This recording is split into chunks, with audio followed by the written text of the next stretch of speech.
Hay un único Dios, y Mahoma es su profeta. Los musulmanes oran en dirección a la Meca, centro religioso y político del Islam.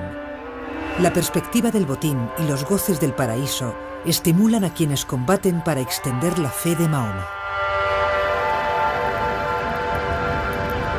En menos de un siglo, los seguidores de esta nueva fe parten de Arabia para extender su dominio en todas direcciones. Empujados por la yihad, la Guerra Santa, los combatientes del Islam llegan a la península tras conquistar el norte de África. La ocupación musulmana del reino visigodo de Toledo no resulta demasiado difícil, debido a las rivalidades políticas entre visigodos. Las disputas por el trono enfrentan al rey Rodrigo y a los partidarios de los hijos de su predecesor, Bitiza. Cuando don Rodrigo cae en la batalla de Guadalete, sus enemigos piden ayuda a don Julián, el gobernador de Ceuta, quien introduce en sus filas a grupos de bereberes. De esta forma, los musulmanes se van introduciendo en la península. En los años posteriores a la conquista, Al-Ándalus abarca casi todo el territorio, con la excepción de la cordillera Cantábrica y algunas zonas de los Pirineos. A finales del siglo X, el área de dominio se divide. Los musulmanes se centran al sur del Tajo y los cristianos quedan al norte. Y a mediados del siglo XIII, el reino de Granada quedará como el único reducto de dominio musulmán.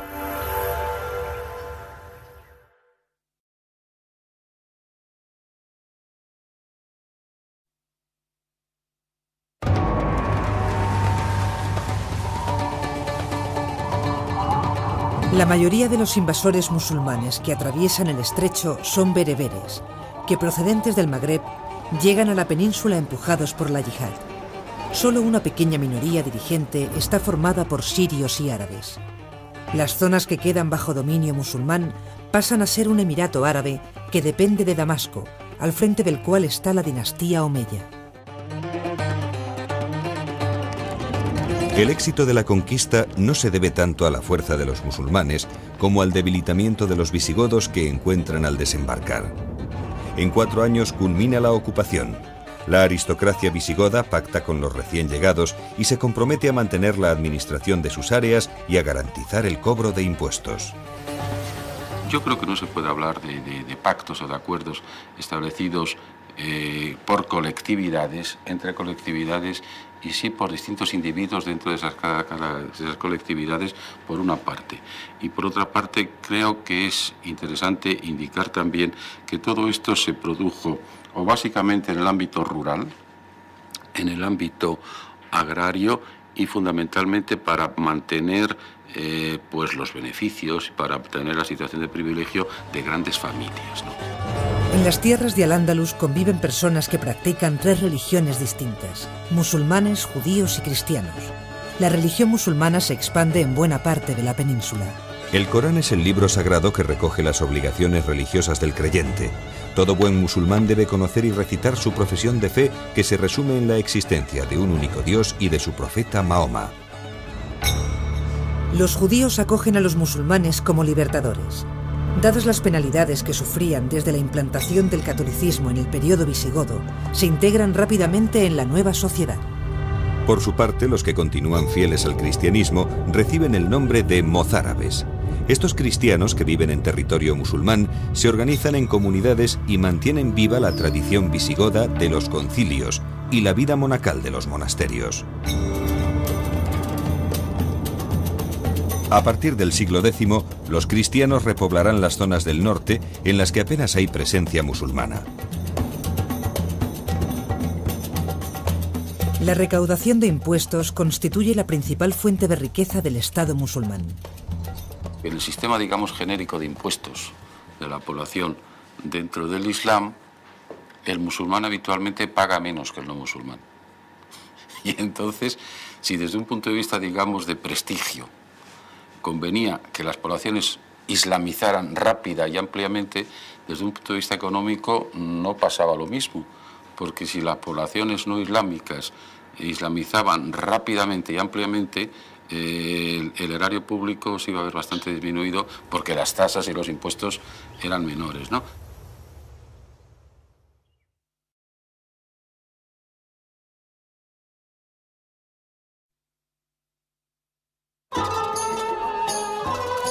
Los musulmanes impulsan un nuevo orden social, cultural y religioso muy distinto del que había en la España visigoda.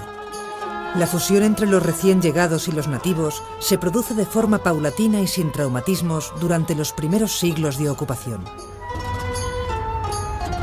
El centro del poder se traslada desde Toledo, capital de la meseta cerealista, a Córdoba, capital comercial y de la agricultura del sur peninsular. Poca atención prestan los emires a lo que ocurre en las tierras peninsulares del norte. Simplemente se limitan a enviar alguna expedición de castigo ante las primeras incursiones cristianas. En el otro extremo del mundo islámico, los abasíes, rivales de la dinastía omeya que gobierna en Siria, se hacen con el poder por la fuerza y trasladan la capital a Bagdad.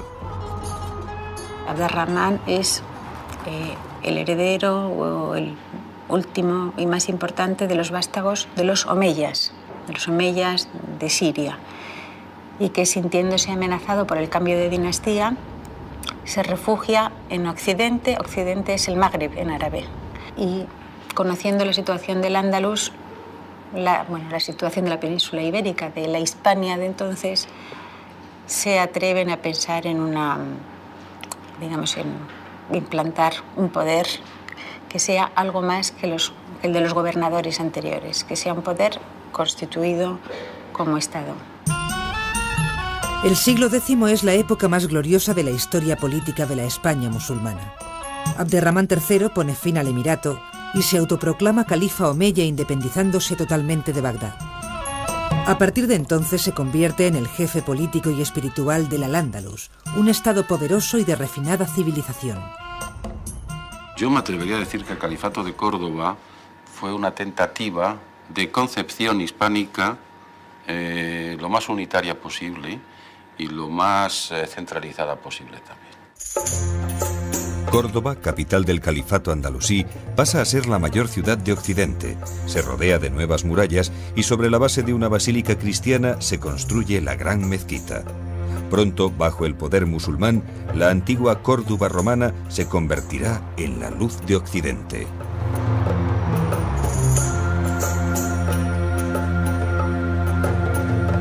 La aristocracia musulmana embellece toda la zona de la Vega cordobesa con palacios y mezquitas, entre los que destaca Medina Azahara. Abderramán III hace levantar en esta ciudad administrativa un palacio de recreo con los mejores materiales, procedentes de sus botines y conquistas.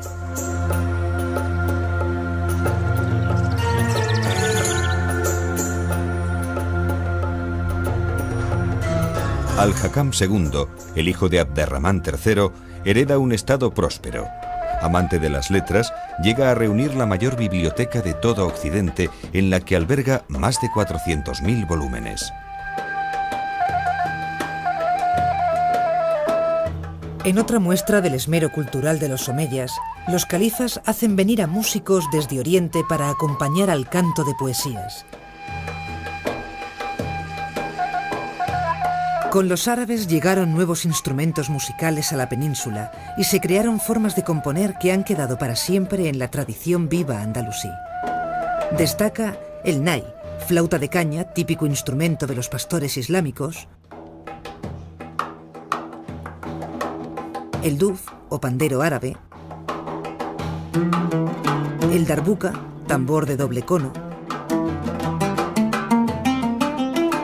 y sobre todo el ud o laúd, antecesor de la guitarra, que en la corte cordobesa adquiere una quinta cuerda y se perfecciona enormemente. La poesía arábigo-andaluza casi siempre es cantada con acompañamiento instrumental. Las esclavas cantoras componen y saben tañer el laúd. Una forma poética peculiar es la muasaja, escrita en árabe, pero que incluye una estrofa corta, la jarcha, en dialecto hispano-romance. Probablemente, esta es la primera manifestación de la lírica castellana medieval. En las tierras de Al-Ándalus se establece una organización social fuertemente jerarquizada. La actividad principal entre la población urbana es la artesanía y el comercio. En el campo, la mano de obra es asalariada. Todo campesino cobra un sueldo por su trabajo. Los esclavos ocupan un puesto en la sociedad musulmana sirviendo en palacio. Adquiridos en mercados, los hombres se encargan del servicio y guardia del califa. Muchos de ellos se convierten en funcionarios y asumen puestos de poder. También en lo social, una de las actividades musulmanas que más llama nuestra atención es el Ramadán. Ramadán, que evidentemente es el mes del ayuno, porque seguramente es la manifestación social más evidente, más inmediata, pero es también el mes de lo que podríamos llamar de la búsqueda de la perfección moral y de la búsqueda de la perfección social. Hay un Ramadán de día y hay un Ramadán de noche, ¿no? Es el momento en que la ciudad se alumbra, y se alumbra de otra manera completamente distinta. Es el momento en que los niños juegan más, es decir, los niños son especialmente libres en las noches de Ramadán. Todo el mundo es especialmente libre en la noche de Ramadán, pero dentro de un contexto religioso. El Corán impone la tolerancia, aunque lo hace de forma limitada. A los cristianos se les prohíbe construir iglesias nuevas, tocar las campanas y celebrar procesiones públicas. Por este motivo, muchos cristianos se refugian en las regiones al noroeste del Duero, donde van a ir desarrollando núcleos de identidad cristiana. Tras la muerte de Al-Hakam II, llega al poder el gran visir Almanzor, que acaba con el carácter pacífico de convivencia entre los dos pueblos, musulmán y cristiano. Almanzor recupera el espíritu de la yihad para extender el Islam entre los infieles, reorganiza el ejército y en poco tiempo alcanza prestigio por sus victorias contra los reinos cristianos del norte. Sus saqueos son notables, quema libros y arrasa monasterios. De Santiago de Compostela roba las puertas y las campanas de la catedral.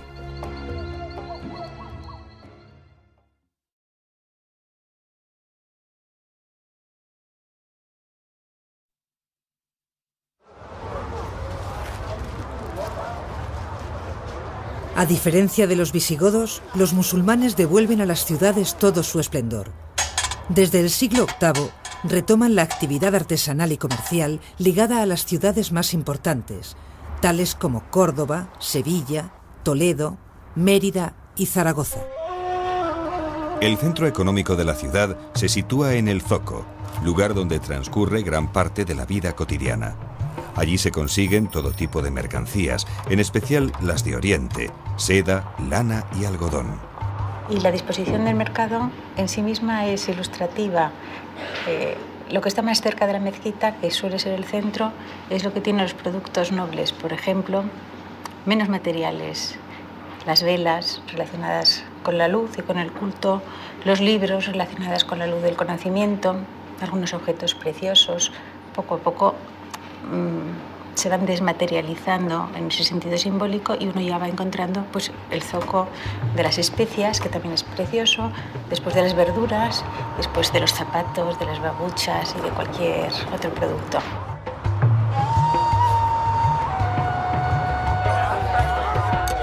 La economía del Al-Ándalus es una economía monetarizada. Las transacciones importantes se realizan con dinares de oro, mientras que la moneda de pago corriente es el dirham de plata. Las estadísticas científicas que se han hecho sobre el vocabulario del Corán, por ejemplo, demuestran que los términos que están relacionados con la idea del acuerdo, del tratado, del negocio, superan en mucho a los relacionados con el ámbito del desierto, pero en mucho, vamos, en proporciones enormes.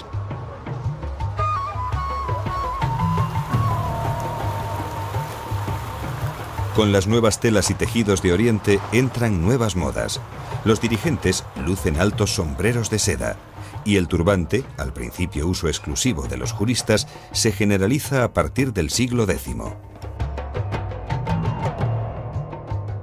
La higiene musulmana denota pureza y adquiere la importancia de un rito religioso. Los baños, numerosos en todas las ciudades, cuentan con varias estancias en las que la temperatura varía de forma progresiva.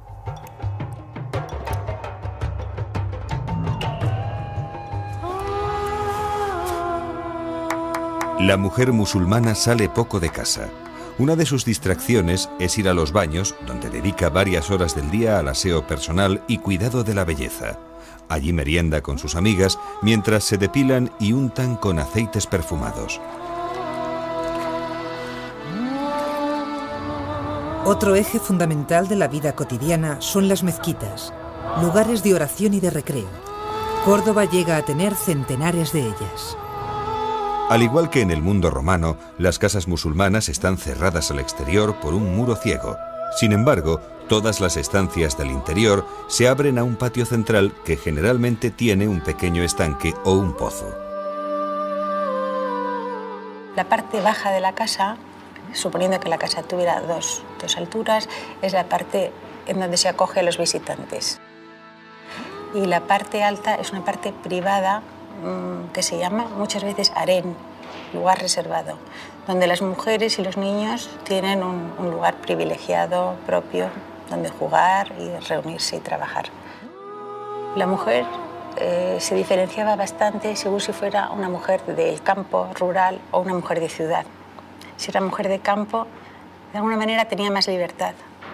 Salía al campo, cosechaba, vendía, tenía posibilidad de tener su propio dinero.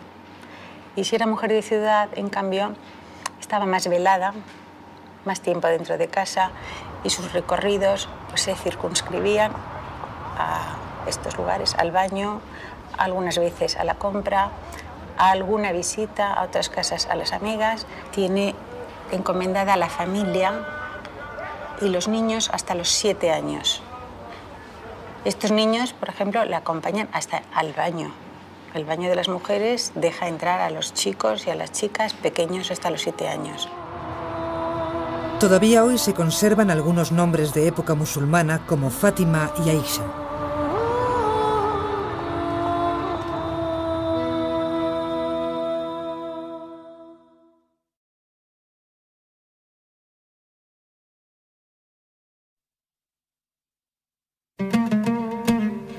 En Al-Ándalus, la lengua de los conquistadores, el árabe, se impone deprisa. Cuando nosotros le decimos a una persona, o se le decía, que no sea zalamera, quiere decir que no haga tantos saludos y tantos gestos de salam, de paz. Si decimos, por ejemplo, que alguien es un zahorí, o se decía que era un zahorí, alguien con capacidad de adivinar el futuro, que podía predecirlo, casi ser como un astrólogo. Pero otras palabras se refieren a la vida cotidiana en sentido material. El aceite con el que se cocina, el azúcar que poco a poco se va introduciendo en la cocina, el escabeche, como decíamos, en los alimentos, las alcachofas, las berenjenas. La cultura da prestigio al califato. Se traducen al árabe y también al latín muchos autores clásicos, en especial las obras de Aristóteles. Los árabes son quienes introducen el papel en Al-Ándalus. El papel supone un gran avance con respecto al pergamino, ya que su proceso de producción es más rápido y además abarata los costes. A finales del siglo X y principios del XI surgen las primeras fábricas de papel en Córdoba y Játiva.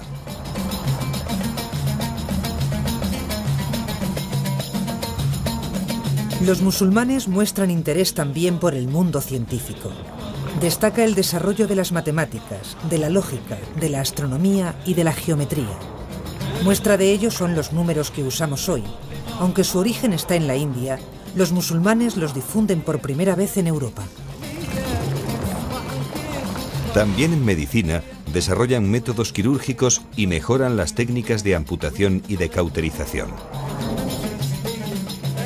El tratado sobre cirugía de Abul Qasim al-Zahrawi se traduce al latín y sirve como manual en universidades europeas. El prestigio de la medicina llega hasta el punto de que un rey cristiano acude a Córdoba en busca de solución a un grave problema. Sancho I el Craso, aspirante a la corona de Navarra, sufre una humillante derrota a manos de los musulmanes. Su obesidad no le permite montar a caballo ni apenas andar. Los nobles se ríen de su gordura y se rebelan contra él. Sancho I va ante el califa de Córdoba en busca de apoyo y pide a sus médicos que curen su obesidad. Como la medicina musulmana es muy superior a la de los reinos cristianos, el depuesto rey adelgaza y, tras una serie de circunstancias políticas, recupera el trono. La agricultura andalusí conoce un importante desarrollo. Los musulmanes traen de Oriente nuevos avances técnicos, como el sistema de riego mediante acequias, aljibes y norias. Poseían un saber agrícola muy variado y muy conjuntado desde antiguo. Son sus tierras lugares donde a veces hay que recoger el agua en grandes aljibes. Y al lado de esto existe también pues, toda la técnica de la agricultura de superficie, porque también en el Oriente existen lugares cultivables, conocidos, de cítricos, de naranjales, de frutales de todo tipo. En gastronomía introducen especias como el azafrán y el jengibre. Nuevos productos como el arroz, las espinacas, la naranja, el melón, la sandía y el azúcar. El tajín es el recipiente donde va servido el cordero, el guiso del cordero.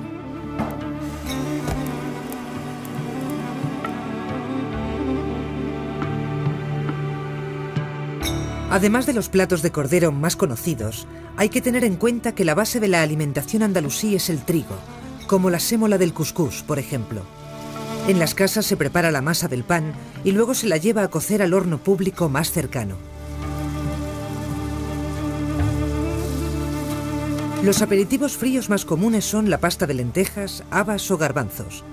Además se consume mucho pescado, ensaladas y frutas. Son los omeyas quienes en su corte establecen en qué orden deben servirse los platos a la mesa y la costumbre de una presentación ornamentada. La afición por el juego del ajedrez empieza en la época de los musulmanes. Los historiadores creen que fue Zirhab, un poeta y músico huido de Oriente, quien lo introdujo en la península, aunque no hay prueba de ello. Se le atribuyen también a Zirhab las supersticiones del odio al número 13 o el temor a los espejos rotos.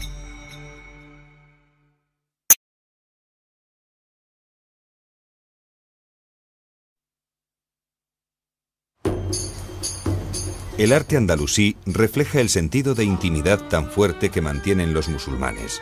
Sus influencias orientales se conjugan con elementos artísticos ya existentes en la península.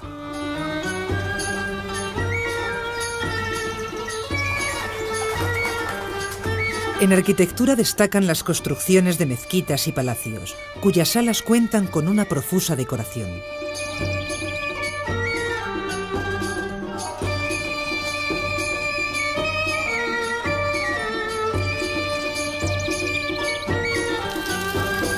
Muy característico es el uso de fuentes y albercas de recreo en los patios interiores y el gusto por grandes jardines.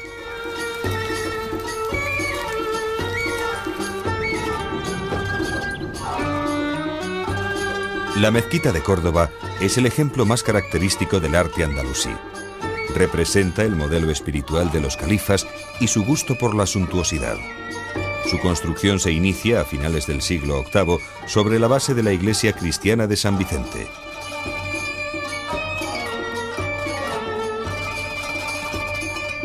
Formada por un bosque de columnas de mármol, el haram es la sala donde los fieles oran de pie, sentados o arrodillados tocando con la frente el suelo. Tras varias ampliaciones, la mezquita llega a tener 10.000 metros cuadrados de superficie. Otra obra magna de la época musulmana es la Aljafería de Zaragoza. Levantada en el siglo XI durante los reinos de Taifas, se trata de un recinto rectangular fortificado en el que se construye un palacio y una mezquita. El palacio de influencia omeya recuerda a los palacios musulmanes del desierto y se convierte en residencia de soberanos musulmanes. Junto a la sala del trono se encuentra la mezquita, de planta octogonal. Destaca como una de las joyas del arte de las Taifas. Los motivos decorativos del arte andalusí son de gran belleza, aunque se caracterizan por la utilización de materiales pobres como el yeso y el ladrillo. Las superficies se cubren generalmente con elementos geométricos, vegetales y caligráficos. Una línea se une a la otra formando un entramado sin dejar un hueco libre. En el Islam no se acostumbra a representar la figura humana. Cabe destacar el papel de las celosías y vidrieras para crear un entorno de luces y sombras que separa el interior del exterior y dota de un ambiente simbólico a los edificios.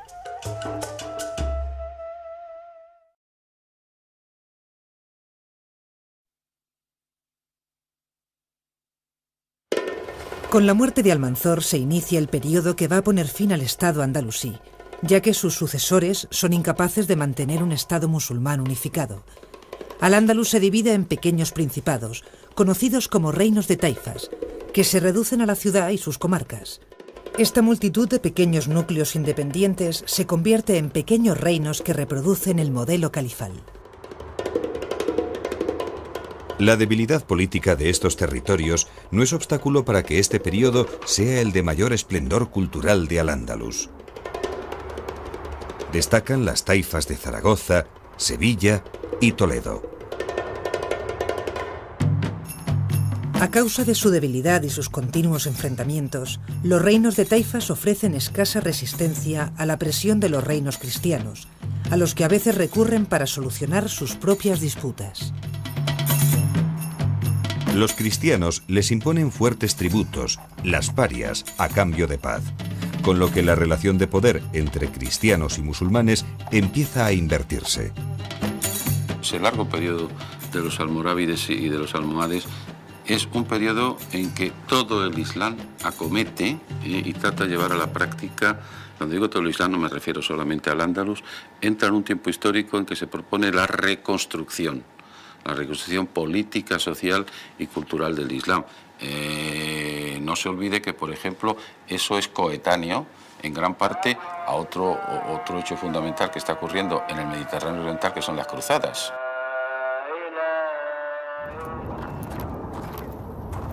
Naturalmente que lo que podríamos llamar las entidades políticas magrebíes de la época y los responsables políticos magrebíes ven que se trata de un momento idóneo, pintiparado, para dar nuevamente el salto del estrecho y tratar de recomponer y de reconstruir el esplendor árabo-islámico de Al-Ándalus y la identidad árabo-islámica de Al-Ándalus en la época.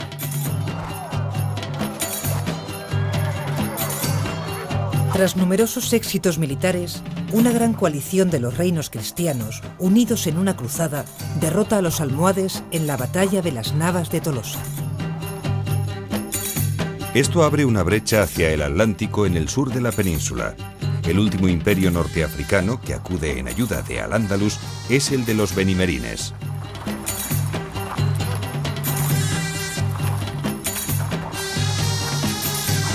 Tras la victoria de Alfonso XI sobre los benimerines en la batalla del Salado, la presencia musulmana en la península queda circunscrita al reino de Granada, donde la dinastía nazarí, sometida a vasallaje de Castilla, aún resistirá 150 años antes de que la conquisten los reyes católicos.